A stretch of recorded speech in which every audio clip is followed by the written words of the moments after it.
अस्सलामुअलैकुम, welcome to my YouTube channel. I hope आप लोग ठीक ठाक होंगे। मैं भी ठीक ठाक हूँ।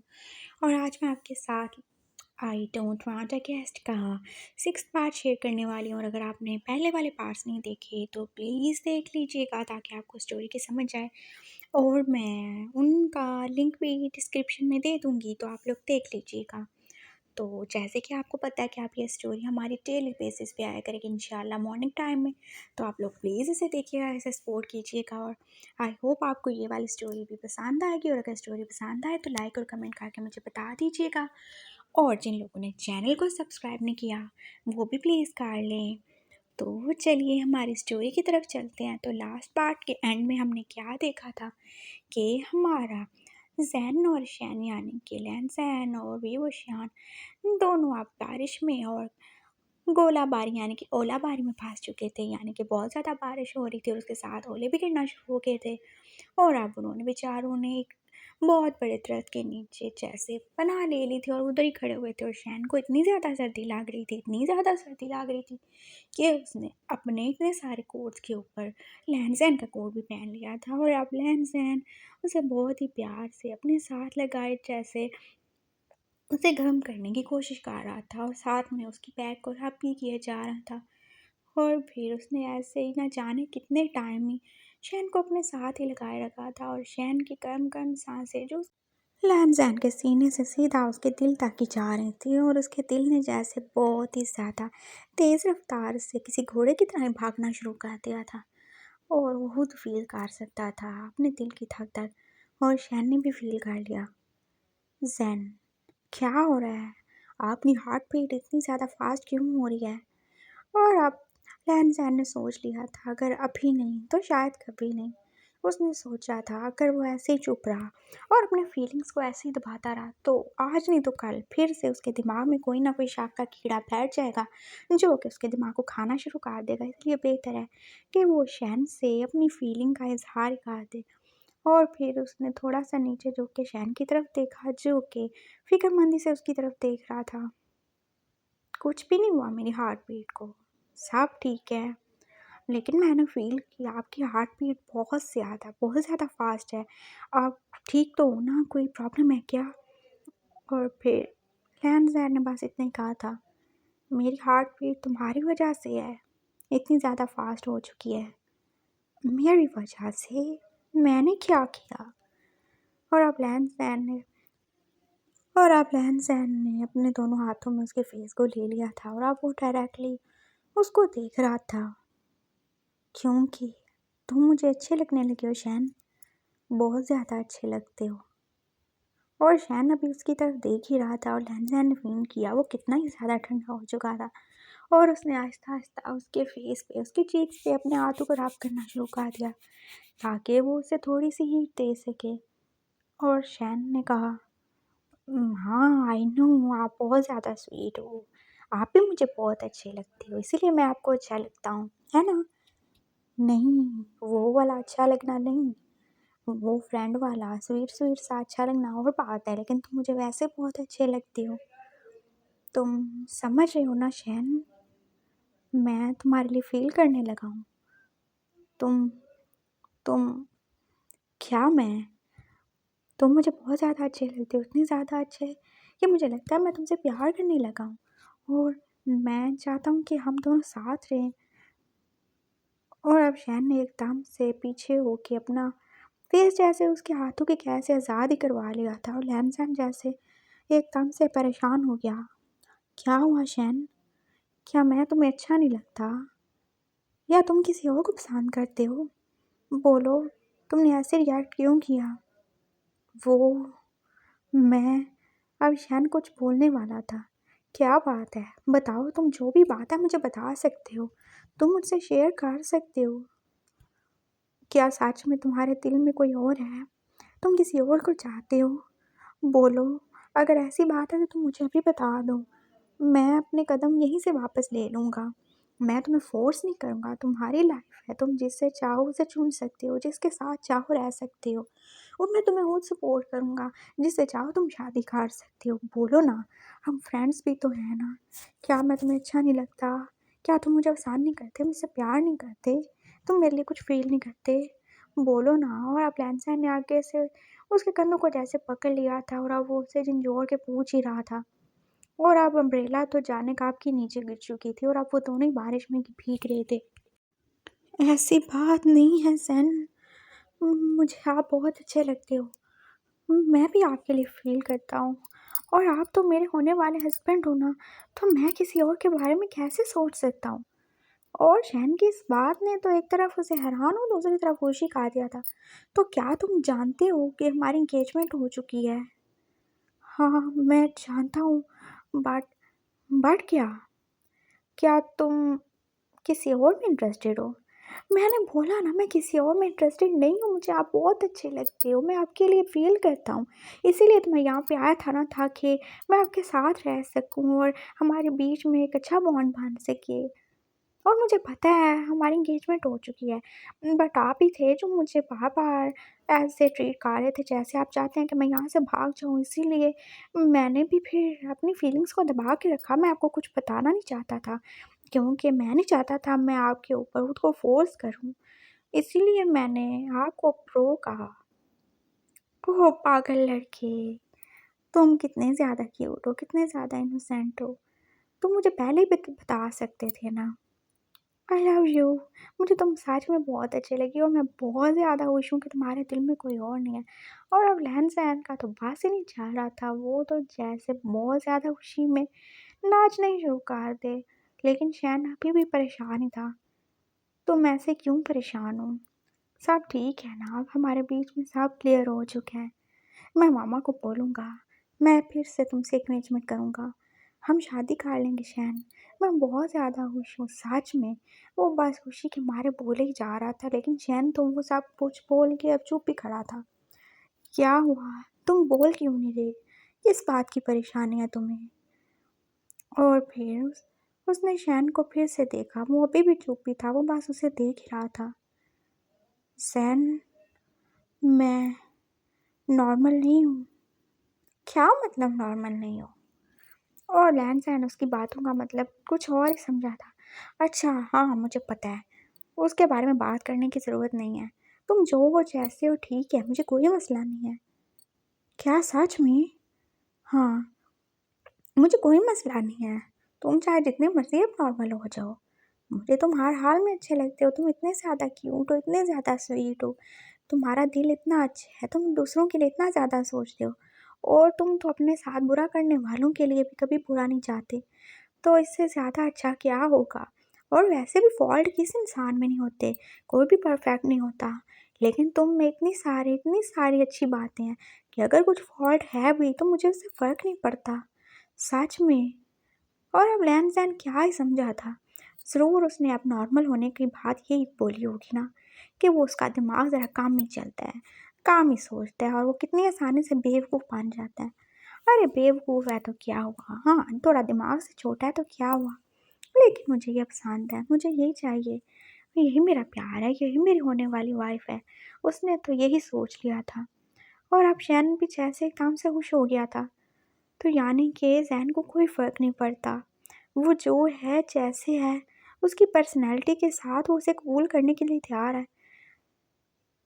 शैन तो जैसे एकदम से खुश हो गया था और उसकी आँखें जैसे अब खुशी के मारे चमकने लगी थी और अब पता नहीं कहाँ से उसकी आँखों में फिर से आँसू आ गए। और अब लैन-ज़ैन ने उसकी तरफ देखा, इतनी बारिश ने में भी वो फ़ील कर सकता था कि वो रो रहा है। अरे पागल लड़के, रो क्यों रहे हो? मैंने कहा ना, मुझे कोई फ़र्क नहीं पड़ता। मैं तुम्हारे साथ हूँ, मैं तुम्हारे पास हूँ, मुझे नहीं फ़र्क पड़ता तुम जो हो, जैसे हो, इनकम्प्लीट, कंप्लीट जैसे भी हो। मुझे बस तुम चाहिए हो। मुझे तुम्हारी पर्सनैलिटी से फ़र्क पड़ता है। तुम अब क्या हो मुझे इससे फ़र्क पड़ता है, तुम पहले क्या थे इससे नहीं फ़र्क पड़ता। और प्लीज़ तुम ऐसे खुद को परेशान मत करो, मैं तुम्हारी आँखों में आँसू नहीं देख सकता, चाहे वो खुशी के क्यों ना हो। और उसने एकदम से आगे बढ़ के शैन को आगे खा लिया था और वो अब दोनों ही बारिश में भीग रहे थे। लेकिन उनको परवाह ही कहाँ थी और फिर हग करने के बाद उसने फिर से शैन के फेस को अपने हाथों में लिया और अब वो शायद उसे अपने प्यार का एहसास दिलाना चाहता था। वो अपना पहला किस उसे देना चाहता था और शैन जो कि अब कितना ज़्यादा बेचारा शर्म से लाल ही पड़ चुका था। वो समझ चुका था कि लहन-सहन उसकी तरफ ऐसे क्यों देख रहा है, और फिर उसने अपनी आँखें बंद कर लीं, जैसे वो उसको पूरी तरह से इजाज़त ही दे रहा हो। और फिर लहन-सहन ने इस बारिश में पहली बार अपने प्यार को फ़ील किया था। उसने शहन को किस की थी, और शहन उसके ठंडे होंठ तो जैसे एकदम से कितने ज़्यादा वार्म हो चुके थे। वो इस प्यार को फ़ील कर रहा था, और उसका नन्हा-सा दिल भी एकदम से जैसे अब ठंड से प्यार की गर्मी में भी आ चुका था। और अब शहन का नन्हा-सा मासूम-सा दिल भी उसी स्पीड से भाग रहा था, जिस स्पीड से थोड़ी देर पहले उसने लहन-सहन के हार्ट को फ़ील किया था। और फिर लहन-सहन ने न जाने कितनी देर उसे किस की, और अब शहन को लगा जैसे उसका तो साँस ही बंद हो जाएगा। लेकिन वो नहीं चाहता था कि वो उससे अलग हो। लहन-सहन ने खुद को उससे अलग किया, और अब वो इतनी तेज़ बारिश में तेज़-तेज़ साँसें ले रहे थे। लेकिन अभी लहन-सहन का दिल कहाँ भरेगा। उसने 2 मिनट का ब्रेक भी नहीं लिया था, और एक बार फिर से उसने उसके लिप्स पे अटैक ही कर दिया था। और इस वीरान सड़क में इस तेज़ बारिश में कौन था जो उन्हें रोकता, और वो तो सब भूल ही चुके थे कि वो कहाँ हैं और क्या ही कर रहे हैं। और ना जाने कितनी देर उन्होंने ऐसे ही भीगते-भीगते जैसे एक दूसरे को फ़ील किया था, और पता नहीं कब फिर बारिश रुक ही चुकी थी। और अब लहन-सहन ने अपनी घड़ी में से टाइम देखा, उसने फिर से अम्ब्रेला उठा ली थी, और अब वो भीग ही चुके थे, क्या ही फ़ायदा था अम्ब्रेला उठाने का, पहले होश करने की बात थी ना। लेकिन पहले तो वो बस प्यार की बारिश और असल वाली बारिश में भीगने में बिज़ी थे, उनको तो होश ही नहीं था। और अब शहन उसके साथ लगा फिर से काँप रहा था। "सहन देखो, आपने मुझे सारा का सारा ही भिगो दिया, मैं तो कितना ज़्यादा वेट हो चुका हूँ।" वो उसके साथ लगा काँप रहा था। "हाँ, कोई मसला नहीं है। और जो तुमने मुझे प्यार की बारिश में भिगोया उसका क्या?" वो अब उसकी तरफ देख के स्माइल खा रहा था, और शहन बस शर्मा गया। पता नहीं वो ऐसे क्यों शर्माता था। और शहन तो इस बात पे भी खुश था ना कि लहन-सहन ने उसको एक्सेप्ट कर लिया था। उसके सारे फ़ॉल्ट्स में तो इतने बड़े नॉर्मल ना होने वाली बात के बाद भी उसने उसे एक्सेप्ट कर लिया था। कितना ज़्यादा खुश था। क्या दुनिया में ऐसे भी लोग होते हैं जो इनकम्प्लीट लोगों को भी अपनी लाइफ में आने देते हैं, उनको कबूल कर सकते हैं। उसकी नज़र में तो जैसे लहन-सहन की कितनी ज़्यादा इज़्ज़त बढ़ गई थी। और अब बारिश रुक चुकी थी, और काफ़ी ज़्यादा टाइम हो गया था। अब कॉलेज जाने का तो फ़ायदा ही नहीं था। और उन्होंने फिर से अपनी बाइक पकड़ी, और अब वो दोबारा से भीग जाने के बाद किसी भीगे हुए चूज़ों की तरह ही अपने घर आ चुके थे। और उनकी मामा ने क्या ही देखा था कि दोनों बच्चे ऐसे एकदम से बारिश में भीग के आ चुके हैं, और इतना ज़्यादा भीगने के बाद तो बेचारे काँप ही जा रहे थे। और शहन की तो बहुत ही ज़्यादा बुरी हालत थी। उन्होंने कहा, "मैंने बोला भी था, नहीं जाओ, लेकिन तुम लोग सुनते कहाँ हो? अब लग गई ना ठंड।" उन्होंने क्या ही देखा था कि उनका बेटा लहन-सहन कैसे एकदम से इतना प्रोटेक्टिव, इतना ज़्यादा केयरिंग हो गया था। खैर वो तो पहले भी था, लेकिन वो शहन का कितना ज़्यादा ख्याल रख रहा था। उसने आते ही उसके सारे गीले-गीले कोट उतारे, एकदम से टॉवल लिया, उसके बाल सुखाए, और अब तो वो जैसे उसके लिए एकदम से स्टीमर ले आया था ताकि वो उसको स्टीम दे सके, उसको सर्दी ना लग जाए। ये क्या ही हो रहा था, वो तो बस देखी जा रही थी, और लियाना भी इधर-उधर घूमते-घुमाते ये सारी हरकतें देख रही थी अपने बड़े भैया की। उसने उसको स्टीम दी, फिर उसके सर को कितनी देर तक वो टॉवल से ड्राई करता रहा, और इस पर बात नहीं की। फिर वो ड्रायर ले आया, उसके सारे बाल ऊज किए, और फिर उससे कहा, "चलो चलो जल्दी करो, कपड़े उतारो, ये कपड़े नहीं पहनोगे तुम।" और एकदम से जैसे शैन फिर से डर पड़ गया। मैं ऐसे कैसे? अरे हाँ, रूम में जाके उतारो, और क्या पागल हो, यहाँ उतारोगे क्या?" और फिर वो जल्दी से रूम में गया, और उसने अब अपने कपड़े भी चेंज कर लिए थे, और लहन-सहन को कितनी ज़्यादा फ़िक्र हो रही थी। उसका बेचारा नन्हा-सा, क्यूट-सा, इनोसेंट-सा, इतना नाज़ुक-सा, डेलिकेट-सा फियांसी इन छोटी-छोटी बातों पे तो बीमार हो जाता था, और अब तो वो उसे गर्म हवा, ठंडी हवा भी नहीं लगने देगा, क्योंकि उसे पता तो चल चुका था कि वो भी उसके लिए फ़ील करता है। और अब तो लहन-सहन उसके लिए अपनी जान तक देने को तैयार था। और फिर थोड़ी देर बाद वो भी रूम में आ गया था। उसने क्या ही देखा था, शहन जैसे एकदम से अपने कंबल में लिपटा हुआ था, और वो फिर से कांपे जा रहा था, कांपी जा रहा था, और सर्दी की वजह से उसकी प्यारी सी नाक भी लाल हो रही थी। और फिर लहन-सहन ने अपने कपड़े भी चेंज किए, और फिर उसने कहा, "मैं तुम्हारे लिए भी सूप लेके आता हूँ, तुम टेंशन ही ना लो।" और फिर वो जल्दी से किचन में गया। उसने बोला, मामा आपने सूप अभी तक बनाया ही नहीं है, आपको पता नहीं है शैन को कितनी ज़्यादा सर्दी लग रही है, इधर लाएं। और फिर उसने जल्दी से वो सूप बाउल में डाला और अब वो आ गया था रूम में और उसने जल्दी जल्दी शैन को बोला, ये लो पी लो। और फिर उसके बाद तुमने सर्दी से बचने के लिए ना बहुत ज़्यादा अंडे भी खाने हैं। मैं अंडा नहीं खा सकता, मैं नहीं खाता, बस मैंने बोल दिया ना। फिर उसने ज़बरदस्त की सूप पिलाया, फिर कितने सारे अंडे खिला दिए और उसके ना करने के बावजूद उसे दूध भी पिला ही दिया था। और अब उसने कहा, चलो आराम करो, कोई ज़रूरत नहीं है बाहर जाने की, हम कॉलेज जाएंगे कल तो देख लेंगे। और फिर उसने उसे वैसे ही लिटा दिया था। और अब उसने चेक किया कहीं मेरे प्यारे शैन को फीवर ही ना हो गया, और अब वो उसके साथ ही आके लेट चुका था। और अब उस आई लव यू बोलने के बाद तो जैसे ये एकदम से उनके लिए नया ही था। वो पहली बार फिर से उसी बेड पे सोने वाले थे एक साथ, लेकिन अब तो सब कुछ जज्बात, हालात, ख्यालात सब कुछ ही बदल चुका था। और फिर शैन ने बीच में फिर से पिलो रखने की कोशिश की और लैंसैन ने एकदम से वो पिलो उठा के पीछे फेंक दी। अब क्या ज़रूरत है इसकी, कोई ज़रूरत नहीं है, हमें ऐसे ही साथ रहना है। और फिर उसने देर नहीं लगाई, वो उठ के गया और उसने जाके रूम अंदर से लॉक खा दिया। और फिर शैन ने एकदम से डर गया, क्या क्या क्या क्या कर रहे हो आप शैन, ये आपने वो डोर क्यों लॉक किया? अरे डरो नहीं पागल, कुछ नहीं होता। नो नो, हमारी अभी मैरिज नहीं हुई, मैं ऐसा वैसा लड़का नहीं हूँ, मैं अच्छा लड़का हूँ। हाँ मैं ठीक है जर्मनी में रह के आऊँ, लेकिन मैं बहुत अच्छा लड़का हूँ, मैं ऐसा कुछ नहीं कर सकता। वो एकदम से जैसे आप एक बैठ गया था और अपने आप को पूरा वो समेट के तो जैसे छोटा सा चूसा ही बन गया था। आप दूर रहे मुझसे, मुझे टच मत करना, मुझे अच्छा नहीं लगता कोई मुझे टच करे।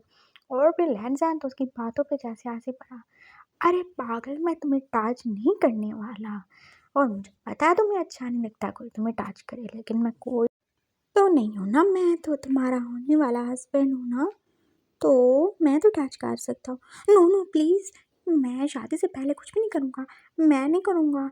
और अब फिर से उसकी शक्ल होने वाली हो गई थी।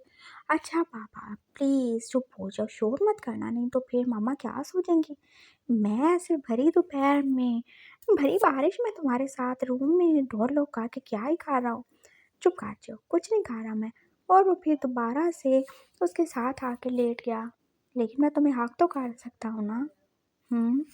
उससे ज़्यादा कुछ नहीं करूँगा। और फिर लैंसैन उसके साथ ही आके पैर की दूसरी साइड पे लेट गया था। उसने अपना बाजू शैन के सर के नीचे रखा और शैन ने भी बिना कोई देर किए एकदम से उसे आग कर लिया था। और वो अब उसके सीने से लगा जैसे कितना ही ज़्यादा खुश था। और सर्दी तो जैसे कहीं गायब ही हो चुकी थी और वो वैसे ही फूला।